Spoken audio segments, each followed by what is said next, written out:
It's Mimi from Meadowsweet Money, and we're starting a new series, so I'm really excited about it. We're doing Tea Time, which is essentially a few minutes where I get to kind of, off the top of my head, talk to you about personal finance topics and how they interact with our day-to-day lives. A lot of this is going to be kind of just stream of consciousness. I don't really have a lot of notes, but we're just going to see how it goes. But I'm excited for you to join me in this new series. Cheers!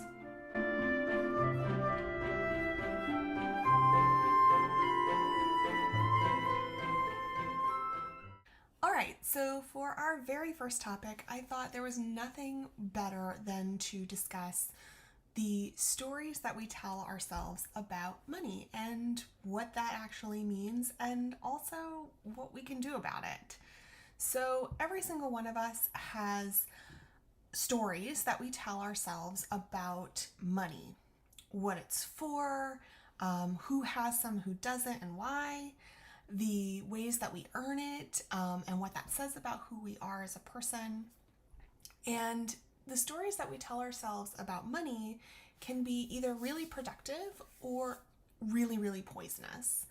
And I think it's important to recognize how those stories shape our financial decisions in ways that aren't necessarily logical and based in real numbers. So more often than not, we're not even aware that we have these stories. And we're also not even necessarily clear on where those stories come from. We might have a good idea and it's probably your parents, but let's get down to the bottom of it. Because the truth is, we can choose better stories. We can. And so today we're going to talk a little bit about the stories that we tell ourselves about money, questioning the role that those stories play in our financial decisions, and then how we can take conscious steps to come up with better stories. So let's get into it. Let's kind of start with some common money beliefs that we have, and kind of things that I hear and where those stories often stem from. So one of the first things that I hear quite frequently especially from my money mentees, is that I often hear them say, well, nobody taught me about money. And that's probably true, but it's also true that we live in an era where we have an infinite amount of information at our fingertips, right? So just with my phone, I can ask any question that I can possibly think of, and more likely than not, come up with a pretty good answer or lots of really good answers. So the fact of the matter is that it may have not been your fault that you didn't learn about money growing up, but unfortunately it is your responsibility to learn about it now. And so I think that mentality of, well, nobody taught me about money, is a way for us to kind of stay stuck, and it sort of gives us an out to not really take responsibility when it's definitely our responsibility. So, that kind of not my circus, not my monkeys. Well, unfortunately, the circus is going to keep on going whether you address your money issues or not. So might as well wrangle those monkeys. One of the other really common things that I hear is, well, I'm just not good with money. And I think it's important to recognize that nobody is born knowing how to manage money. It's not something that we intuitively know how to do. It's not something that we manage to learn at a really young age, and then once we learn it, we know it forever. The fact is that when we hang on to this belief of, well, I'm just not good with money, it really deflects responsibility, often to a partner or a spouse. I see this a lot with couples where one partner's like, well, I'm just not good with money, so I let my wife or my husband or my partner manage it. And this is a really dangerous money belief because of a few different factors. So number one, learning the skills of personal finance transforms your fear into empowerment. So when we are afraid to do something and we stay stuck in that fear, And we can say, well, I'm just not good at it. I'm just not capable of it. We disempower ourselves. And then I see this happen very frequently where a spouse or partner gets sick, or they have their own financial issues that they're dealing with and they're not really being the most forward with. If your spouse or partner dies or you guys break up, then what? Are you just not going to deal with your personal financial issues? That can be a really sticky wicket. So it's important to remember that I'm just not good with money, not going to help you in the long run. I also hear quite frequently people say, well, once I make X amount of dollars, I'll feel good about money. Or they might say, well, once I have enough, or once I can afford it, I'll feel good about money. And the fact of the matter is the way you feel about money has almost nothing to do with how much you have or earn. So instead of a number, it's important to focus on a plan for your finances that benefits you both now and in the future. The other thing that's important to remember about this is that your beliefs about money are not going to change just because the amount of money that you have changes. So if you earn more money or if you make less money, if you start saving more money, it's not going to matter because you have this belief and it becomes a moving target where it's like, well, once I have $10,000 saved, I'll feel good. That $10,000 comes, the next thing you know, it's like, well, I'd feel a lot better if I had $25,000 saved. It's just a moving target. And the fact of the matter is, there's a lot of ways that you can overcome this story that have nothing to do with a number. Okay, so next one. There's a lot of nihilism that I see happening, especially because of the climate crisis that we're experiencing, where people are basically saying, well, I could die any day, or the planet's not going to be here. I might as well just live it up. What's the point of saving that, things are going to be bad forever? And I get that. I do. I really understand that mentality. But here's where it really fails us, right?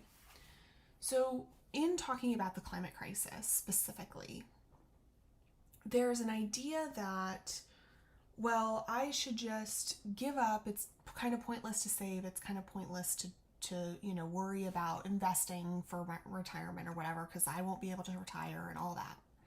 And I do understand that mentality. However, as our planet gets hotter, as we have more and more severe weather events, the people who are going to be able to get through are the people with money. Period. I'm not saying that that's fair. I'm not saying that that's okay, but that is what it is. So if you are in a climate that continues to have severe weather events, so for instance, I live in Florida, we're continuing to see stronger and stronger and more deadly hurricanes. And, the fact of the matter is where I live will probably be underwater at some point. Whether it happens in my lifetime or not, I don't know. But if I just threw up my arms and said, well, forget it, I might as well just live it up now and not invest for my future, what ends up happening is that it leaves me with fewer and fewer options as I get older and become more vulnerable. So when I'm in my retirement age, if I don't have money saved for retirement, if I don't have money put away for the future to benefit me, I'm going to be stuck. And we're going to see that more and more as time goes on, where people of our generation, I'm a millennial, pretty solidly in that millennial age group, we're going to be in positions where we're going to have fewer options for us the less money that we have. And we see that with older generations now, where folks who are just living off of Social Security just don't have a lot of options. If they needed to move, if they needed to find a place that, there's central air, that's going to be more expensive. So it's important to remember that nihilism isn't actually serving you currently or in the future. I also want to be optimistic because that's what I choose. So I choose to be optimistic about my future and choose to say, you know what? No matter what happens, I have a plan and I will be okay because I know what I'm doing with my money, both for me today and for me down the road.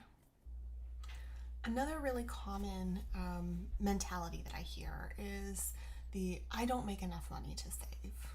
And I do get this belief because it's easy if you are stuck in a pattern where you're just, spending every dollar that you make, that you kind of end up with more month than money.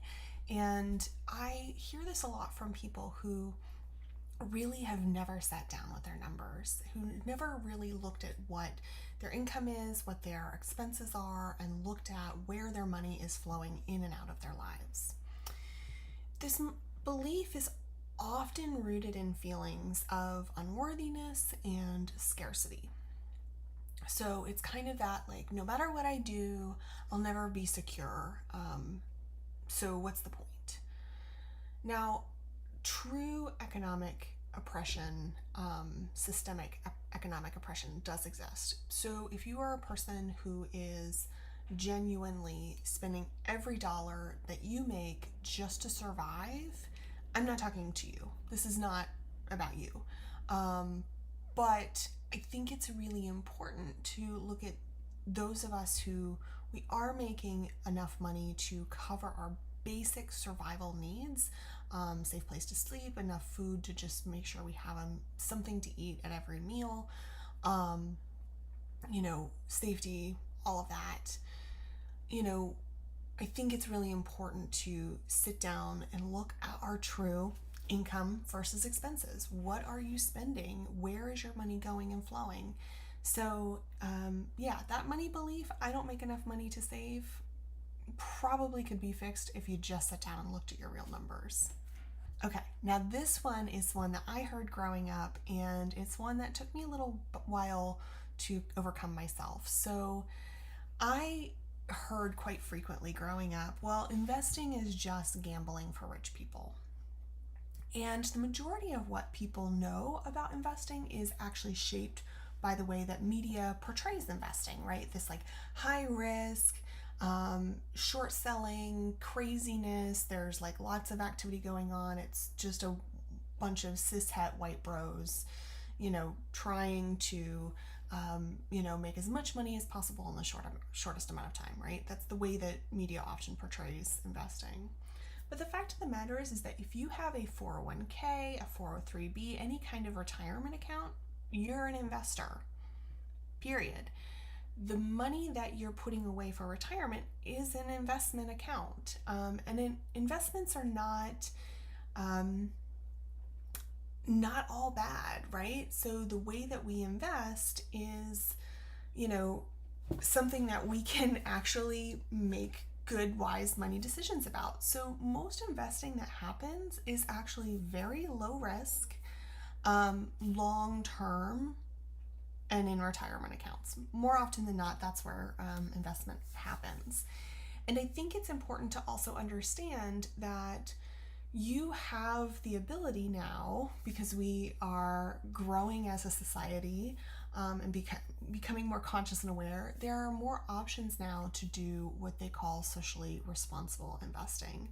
So if you really don't want your investments to go to things like gun manufacturing or companies that are killing our planet and polluting our planet, you have options now to invest in companies that are doing the right thing. So it's not a perfect system yet. We're getting better and better every day. And the more people, everyday people like you and I, who participate in the stock market through, again, low fee, low risk investment funds that for the long term, the more options there will be as we go along. So important to remember that. Okay, so another one that I hear quite frequently is the idea that money is the root of all evil, or money makes you evil, or money makes you a controlling person, or it makes you a bad person, or money will corrupt you. And the fact of the matter is that money is just a representation of exchanged value. That's it. I really subscribe quite frequently to Vicki Robbins' um, definition of money is what we get in exchange for our life energy. And, money itself is neutral, right? It's just, money is the paper money, the things that we're talking about, the coins, it's neutral. It's not, just because it's on, in my wallet doesn't mean that suddenly everything is going to be poisoned in my purse, right? Like it doesn't work that way. What we perceive about how money is used is really just a reflection of our own values, biases, and our own ideas of what things should or shouldn't be or what they are. So if I said, I have a $5 bill and I could either take that $5 bill and, buy a lottery ticket, or I could take that $5 bill and donate it to charity, you have a perceived, perception about what is good, right, or wrong about my use of that money. It's not about the money itself, it's about the way we perceive how the money is used. So the idea that money is the root of all evil also denies flat out the good that money can do. So, we all have favorite charities, favorite philanthropic organizations, favorite, causes that we believe in. And more often than not, those causes to be advanced forward need money. They need financial support, right? Money is just one of the many resources that it takes to do good in the world. Because that's just what it is. But, we wouldn't say, well, the $20 that I donate to, my local animal shelter, that's evil, right? But we often will have this idea that money itself is evil, or that it's bad. And when we have that mentality, it's a way for us to kind of deflect something, or to push it away, or to make it something that we don't want in our lives, whether we realize it or not. Because money doesn't necessarily feel safe to us when we have that mentality. So I really want to challenge you on that idea that money is the root of all evil, because the fact is, money is just neutral. It's just an exchange of perceived value. Now, if you want to get really clear on what your money stories are, it's important to think about a few different things. So, what are some ways that money was talked about in your household growing up? What does money represent in your culture or in your family? If you grew up in a specific religion, how was money discussed or talked about or perceived? Those are really helpful questions to ask yourself, because it brings about an awareness that you might otherwise not have around your money stories. I also want to challenge you to think about the ways that your money stories are holding you back. So for instance, if you have the money story of money is evil or bad, what does that say about the way that you earn money?